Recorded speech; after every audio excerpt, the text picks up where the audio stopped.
There are many things Alan Badger learned from his father Lowell: how to tend to a farm, They are extremely smart. how to tend to a community, And Dad served on a lot of boards in the community. and most importantly, how to tend to a family. You grow up, and my dad attended every event that I can ever imagine that I was in. And it might have been he showed up at the ball field in his boots and his overalls, and he was dirty, and he would stop his tractor for an hour, and he'd come watch the game, and then he'd go back to the field. You know, I honestly can probably remember playing catch with my mom more than my dad, because my mom was home and my dad was farming, but Dad never missed an event. And as a now parent of kids, that stuck with me, the importance of being there and being present. And so, you know, when Dad was alive, Dad was always present. And you don't have to talk to Lowell's own kin to understand the type of person he was. I knew Lowell Badger for many, many years. In fact, our families go back generationally. And Lowell Badger was just a individual in our community that had an impeccable character, and he was just one of the guys that would probably just give you the shirt off his back. Lowell's impeccable character made what happened in December 2012 that much more unsettling. It's a day that clearly there are things that I will never unsee. On the morning of December 8th, 2012, Alan and his wife visited his father's home. We ran over to drop a trailer off at the house. We were getting ready to go to the funeral of a good friend's mother, and just going to drop the trailer off. And we got there, and my wife was going to take some pictures in, and she said, "Hey, you know, I can't get in the house." And that was really strange for 9 o'clock in the morning. And so, you know, it just one thing led to another, and you just don't ever foresee yourself walking into a situation like that and experiencing that. You know, the brutality behind it just continues to amaze me. Lowell Badger had been murdered in his rural Sullivan County home, a brutal act that immediately affected the entire community. It just devastated people, and it really scared people, you know, because he, you know, it was out in the country, and so people were like, well, you know, this could happen, you know, anywhere. If it happened here, it could happen anywhere. It just doesn't seem possible that something like this could happen in Sullivan County. But it had, and not for the first time. In 1981, 51-year-old Sarah Jeanette Benson was murdered in her Farmersburg home right off of US 41. During that time, Sullivan County was seeing a boom in business. The retail market in December, the merchants felt like that they did really well, you know, for Christmas. So retail-wise, Sullivan was doing really well. And of course, you know, we still had the farming and the grain companies, things like that. And of course, Hoosier Energy wasn't that old at the time. And of course, we still had coal mining in that, you know, that time period too, was really booming at that time. Fast forward more than 3 decades to 2012, and Sullivan County was once again growing. The city of Sullivan was trying to get an annexation, and there was a lot of people opposed to that. So that was going on. County historian and genealogist Donna Adams says the rural community feeling has stayed true over the years. So we have the, you know, the laid-back families. I feel athletics are very important, and of course academics is very important.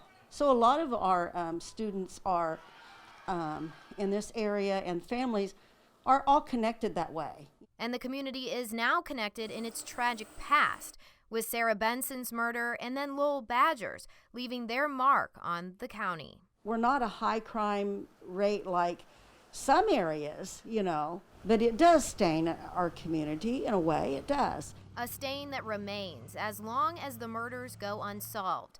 From the very beginning of the Badger investigation, the Sullivan County Sheriff's Office brought Indiana State Police onto the case. Initially, they were combing the area using ATVs. We were using our helicopters to try to locate any information or any evidence that could possibly be located that we couldn't see on the ground. Sergeant Matt Ames says state police have extra resources to aid county and city departments with unsolved cases. We have a sergeant works out of our district that has cell phone capabilities, being able to take an individual's cell phone, go through it precisely, see what information they've been looking through, see who they've been texting, all that type of information. We continue to make great leaps and bounds with our DNA analysis in Indianapolis. While Sarah Benson's murder is now considered a cold case, Badger's has yet to go cold in more than 8 years. Cold cases are like, once it hits the 5-year level, then it becomes a cold case. However, this is still a very active case because we still continue to read tips. We continue to interview people, and the more that we're interviewing people, the more information that we are finding, and once we find out more information, we're going to follow that all the way through. New video evidence was released around the 8-year anniversary, showing a vehicle and persons of interest in the case, which Sergeant Matt Ames says helped revive the case. It does rejuvenate it because we had over 25,000 hits on our Facebook account that people went and watched that, and we have talked to people who those vehicles did belong to, and we've eliminated some of those people, and we could still continue to investigate some of the other vehicles that were located in that footage that was brought out. Overall, Sergeant Ames says there have been more than 250 tips and more than 150 interviews conducted in the Badger investigation, and detectives take their search for answers very seriously. We still believe that someone in the community here in Sullivan County knows what happened that evening. We have one opportunity to get that individual charged and get them prosecuted, or otherwise it could fall into what's called double jeopardy, where if they comes up later at a date, then we let them off because we made a malfunction or something didn't work out correctly. A point that Allen echoes. While we want somebody to be held responsible, we want to make sure it's the right person. And so, we want to make sure that they're doing their due diligence to find who is responsible and bring them to justice. The search for that justice in Lowell's murder extends past the law enforcement officers investigating and the Badger family's continued pleas for peace. In 2019, members at Kingsley Memorial Church, where Lowell himself was a longtime member, started placing signs around the community saying, "Stand up, speak up for Lowell Badger." Things got a little bit quiet there, and the church decided that they wanted to put these signs out. It's rewarding as we still drive by because those signs don't last forever. And you drive by and you still see those signs out in the community. Meanwhile, a group of people are efforting to raise the $30,000 reward for information regarding Lowell's murder to $50,000. Well, the process started probably 8 years ago. There was probably, I think, about 5 agribusiness guys that got together and decided to start this reward fund. Of course, it's been laying somewhat in a dormant state for the last 8 years. But in the last several months, I've had a chance to talk with Alan and just to see what we could do as a community. Of course, we're not investigators. We don't have the resources to do that, nor are we able to do that or qualified to do that. But we were just trying to figure out what we could do as a community to help. Alan points to this support as an anchor while his father's murder remains unsolved. This is the reason why you live in a community where people know you and you know people. Because when you're going through these journeys, these valleys, these individuals are there to pick you up and to hold your hand and to pat you on the back and to give you support. And, over the last 9 years, there's been a lot of valleys. Alan also says living in a community where answers lie just underneath the surface has its challenges. When people come up to you on the street and say, "We know this is the guy who did it," it's very challenging. I was told early on in the investigation that TV shows are great, but TV shows are edited to last 60 minutes, and they get all the way through a problem in that time, and you get an answer. And unfortunately, in these worldly events today, you don't get that. And you find yourself kind of getting on a mountainside thinking, boy, we're close. And then, the rug gets pulled out from underneath you and trying to learn and figure out how to stay on an even keel has been very challenging. In response to these challenges, Alan looks to his faith and the virtue of patience. But the bottom line is they have to feel comfortable. They have to feel the fear removed from their situation. We don't walk in their shoes.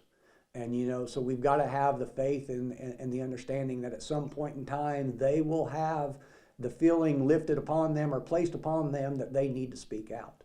And so it's extremely challenging because in today's society, we want everything now. We want everything faster. You know, we go through the drive-through and we have to wait a minute. Oh my gosh, we're not going to make it. You know, we have to go back to understanding that there is law and there is order and there is justice. And we have to have the faith that this answer is going to come about.